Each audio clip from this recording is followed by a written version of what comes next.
I trust that you're doing well this Tuesday afternoon. Time to take a look at what's happening in the world of business here in the country and also across the globe. And also I pick up from where Shiksha and Njoroge left when it comes to World Food Day as Kenya joins the world in celebrating the World Food Day tomorrow. I'll be joined by Emmanuel, who is an ambassador to Root to Food initiative later on, and we'll be speaking on sustainable food systems. That is later on this broadcast. But first, we take a look at the highlights.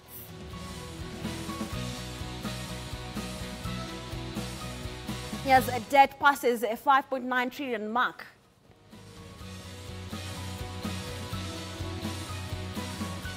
Farmers to get 200 million shillings aflasafe in aflatoxin war. Investors around Lake Naivasha express their dissatisfaction.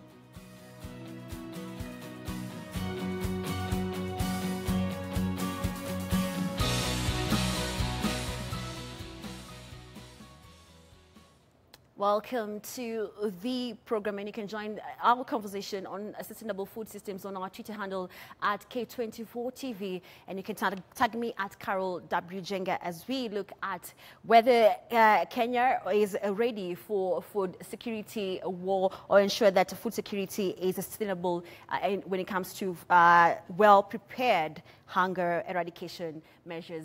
Now, Kenya's total public debt load edged closer to the 6 trillion shillings mark in the first week of this month, even as it emerged that 44 new foreign loans agreements have recently been put before Parliament for approval or are under negotiations.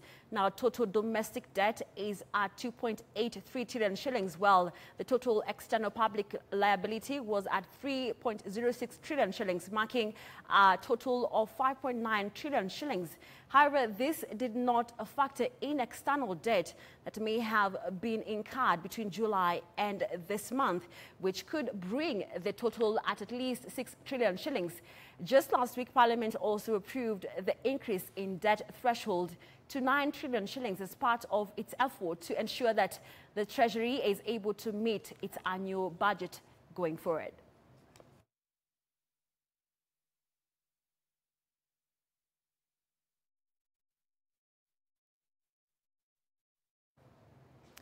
Now, a group of entrepreneurs have come up with a new software that helps connect cargo transporters to potential customers. Now, the application, which has enrolled over 5,000 drivers, gives customers an opportunity to place an order for delivery, which then drivers will offer their price and compete for the job. The app targets one-time movers of goods from small-scale farmers to SMEs as well as repeat customers, and could also provide an opportunity for investors in the logistics business whose income has been reduced by the transportation of cargo through the SGR. Jimmy Mbogo spoke to the founders and joins us with more.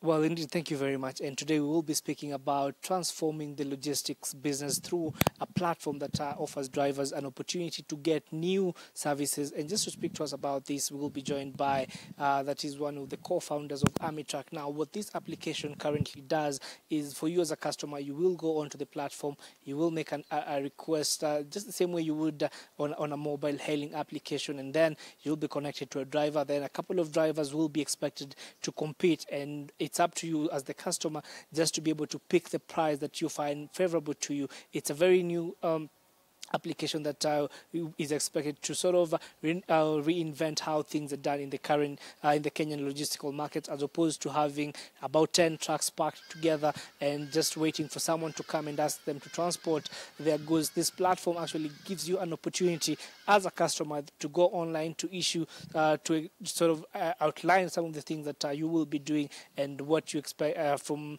what point to what point you will be taking your product, and how much you currently willing to offer. And just to speak to us and to break it down, we're joined by Tim, who's the co-founders of this application. Looking around, we found this to be a common theme, that there wasn't very good communication between people who are looking for transport and the clients who needed the transport. I remember once I bought something, I was looking for a pickup, and I had to ask around, make a few phone calls, and get the pickup.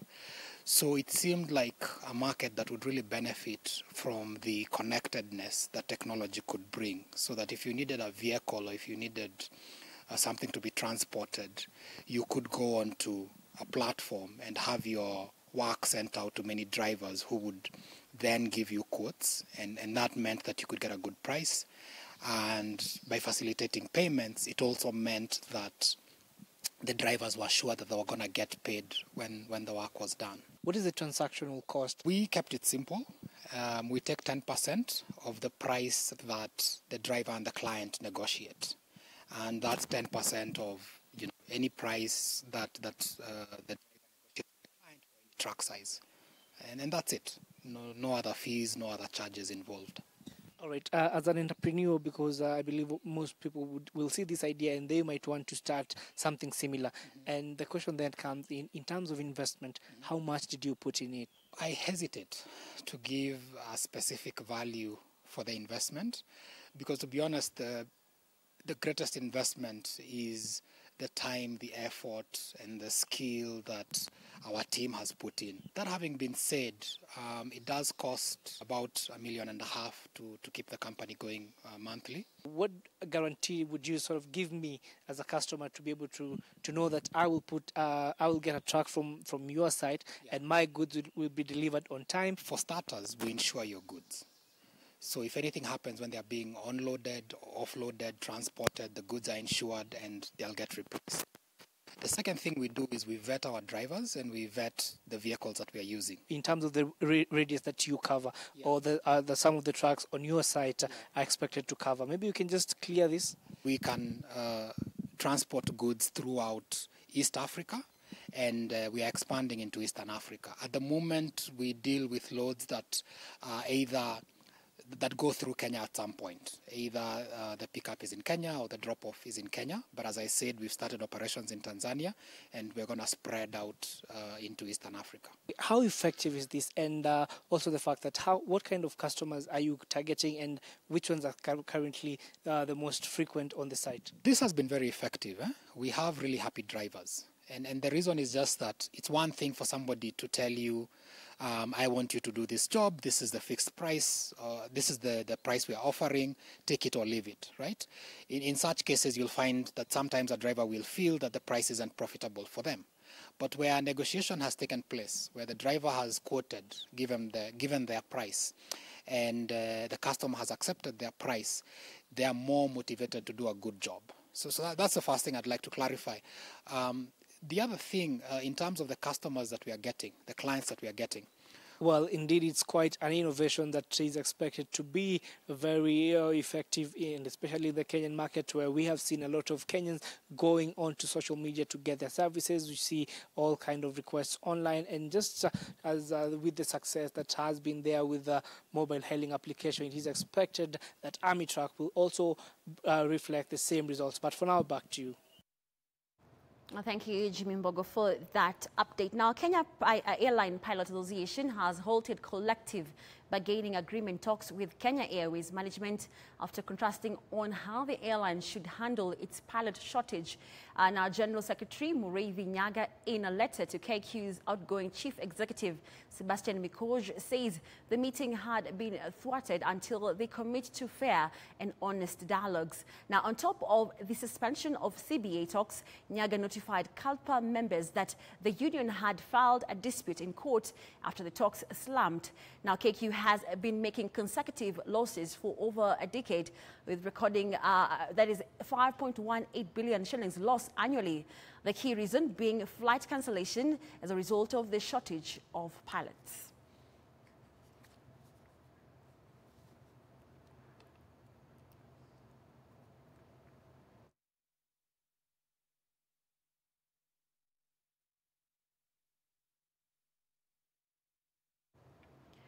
Now, Athi River Mining, ARM, has been sold to Deviki's National Cement Company, allowing billionaire Narendra Raval to expand his empire to the industry's second largest manufacturer ahead of court proceedings on Tuesday, that is today. The administrator's PricewaterhouseCoopers has gone on to close the deal despite an appeal by former owner Pradeep Puranama and his associates Justmat Rai, who lost a case to stop the sale. Another case filed on July 11 challenging the sale is set to be heard on Wednesday. Linda Koske with more. The National Cement obtained approval from the Competition Authority of Kenya, CAK, on condition that the company retains 95% of the firm's 1,100 employees. PwC's Munio Threater said National Cement assumed all assets and businesses of ARM after paying 1 billion shillings and a guaranteed payment of 4 billion shillings in the next 2 months to settle administration expenses and distribute to creditors. In a workforce, we had 5,100 people. We have working at the moment in a Devki group of company, which is Devki Steel, Maisha Mabati, and National Cement. But now it will be about 6,300 will be workforce. In cement sector, we will be the largest direct employer in East Africa. PwC also sold off Tanzania's subsidiary following the clearance by the court to sell ARM Kenya Business to NCC, disposing of the troubled cement maker for a cumulative of 16.9 billion shillings. PwC said Chinese company Huasin Cement bought ARM subsidiary Maweni Limestone Limited in Tanzania for $11.9 billion. Immediately, Justice Mary Kasongo lifted the stay orders. Based on this transaction, the priority has been to ensure that obviously we try and maximize what the outcome would be for the creditors, but at the same time also looking at a going concern kind of a situation where obviously employees retain their jobs, the various relationships and communities that the company exists in continue to operate, at least to benefit from the existence of the company.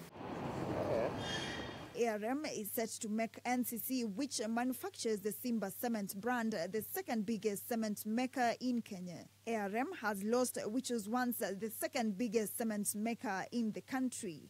National Cement expansion saw it merge with the Semtech in West Pokot, with significant limestone and clay deposits that are key components in its production. The National Cement is now banking on government's projects, especially affordable housing and the multi-billion standard gauge railway that demands over 150,000 tons to be completed. Linda Koske, K24 Business. We now cross over now to Naivasha, where investors around the Lake Naivasha have expressed their concerns over increasing dispute around corridors leading to the troubled water body. The investors, who include flower farms, hoteliers and boat operators, are now challenging the government to move in with haste and provide original maps identifying the corridors. Here is that report.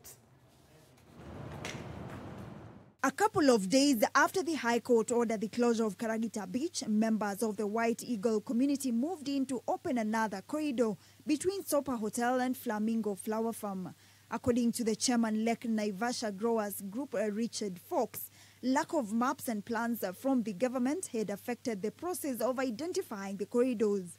Fox says that flower farms were ready and keen to work with the state so as to identify and open gazetted corridors. Some of these simple issues regarding survey, regarding access are addressed so that we can have confidence in them. On his part, the chairman, Lake Naivasha Boat Owners Association, David Kilo, said they were ready to abide by the court order that ruled that the corridor leading to Karagita Landing Beach be closed.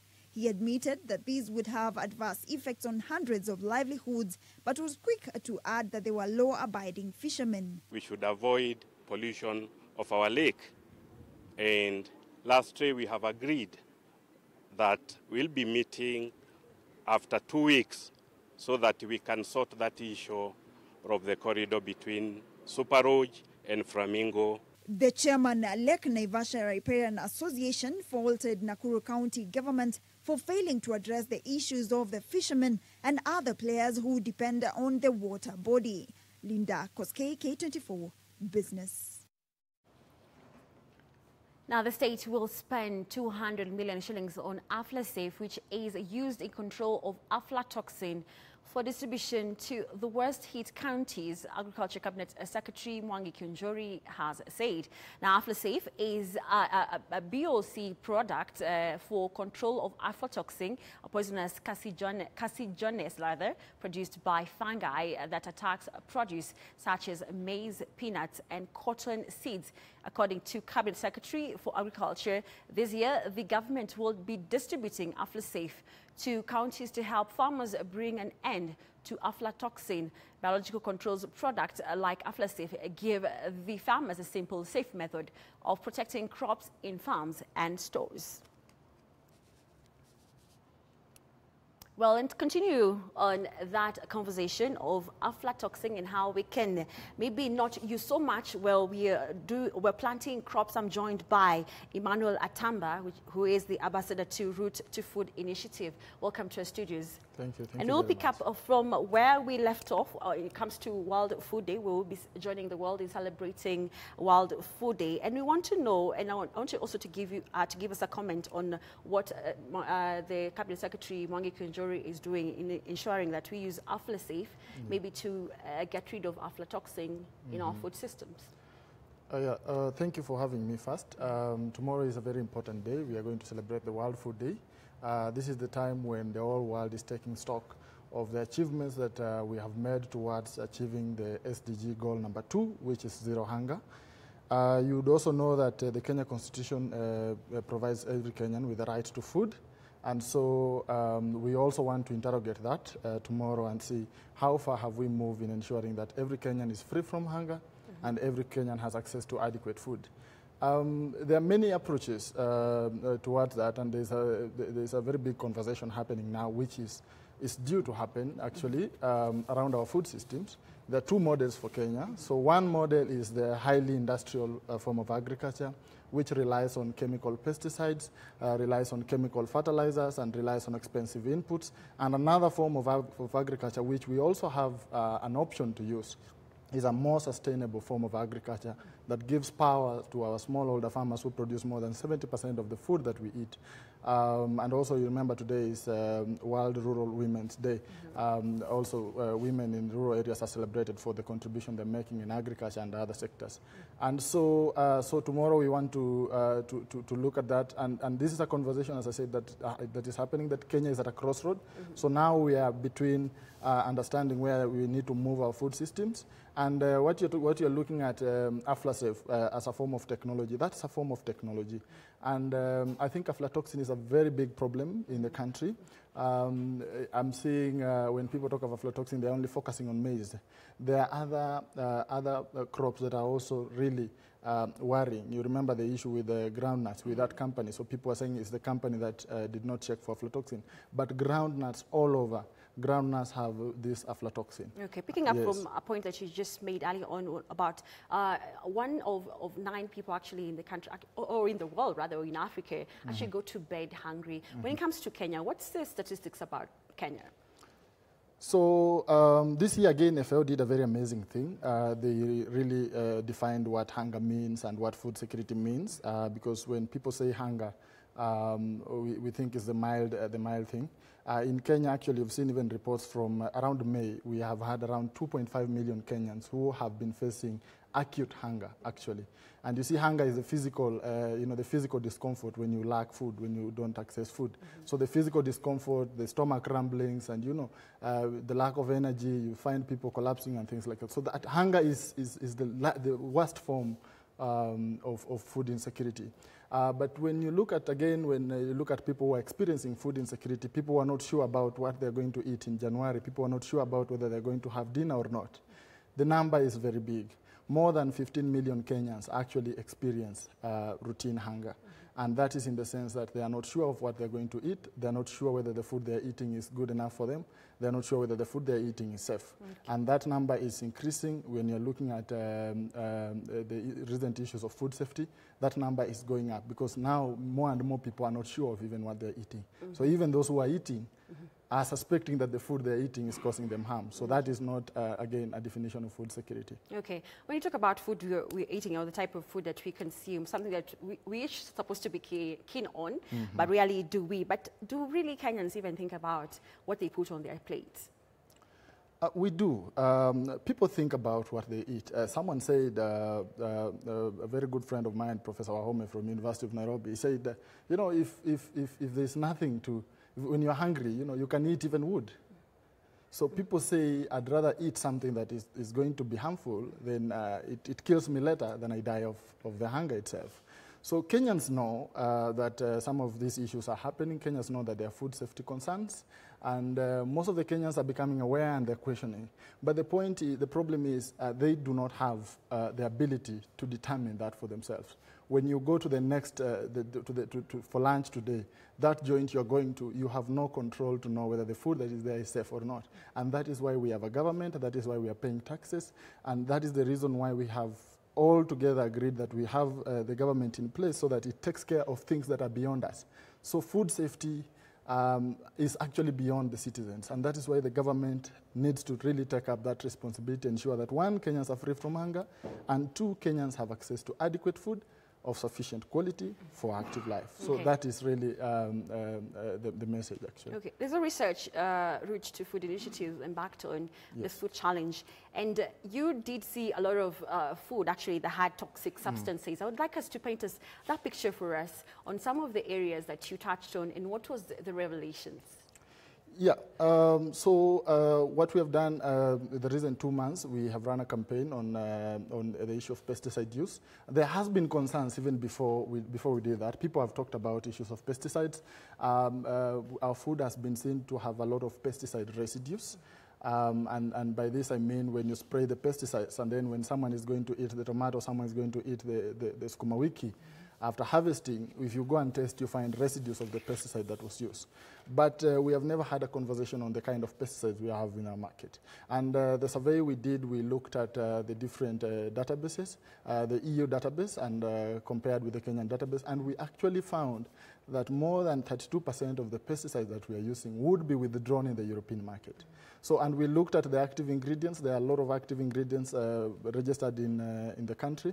For example, active ingredients like permethrin, carbendazim, and acephate. These are active ingredients that have been found, research has been done even in Europe to identify that these active ingredients could cause very serious effects on humans, on bee population, on the environment. And so we are urging the government to withdraw these chemicals from the market. Because again, when farmers go to buy these chemicals in the agro shops, they do not know what can harm them. Okay, whatever they find on the shelf, they use on their fields. Sometimes they use it without protective gear. And that is why we are even seeing a lot of rise in non-communicable diseases. There is no research to really connect that, but again, you can already correlate the regions where these pesticides are being used and the levels of cancer, for example, and that's why we need really people to pay attention. There's a petition already by Honorable Gladys Chole. We urge Kenyans to support that petition so that we have, we have a clean market. Okay. Yes. I wish you had more time to continue with this conversation, but I'm afraid that's all we have to have this discussion. And that has been Emmanuel Atamba, who is the ambassador to Route to Food initiatives, and we'll be speaking about sustainable food systems. Now we take a look at how the NSE market has been performing for the better part of the day, or how the markets closed last evening at the NSE, and we'll get to see the top gainers and also the top losers. Well, we'll get to see how the shares are actually performing at the NSE, and we'll see the top gainers. We have Everready. Market share price, it's at 1 shillings and 10 cents. That is up 10% change. Unga is at 34 shillings and 50 cents. That is up 9.35% change. Express Kenya is 7 shillings and 10 cents. which is up 9.23% change. Now to the top losers, we see East African Cable. Our market share price was 2 shillings and 71 cents. That is a negative 9.06% change. Chumi was trading at 27 cents, and that is negative 6.90% change. Kabadi seed rather is 7 shillings and 20 cents. That is negative 6.74% change. I'm afraid today we'll not be able to look at the foreign exchange market, but you can also log in onto our website and you get to see how the shilling has been trading. Or you can go to the CBK website and you get to see how the shilling is trading against other major currencies. That's how we wrap up. My name is Caroline Jenge. Have a great afternoon.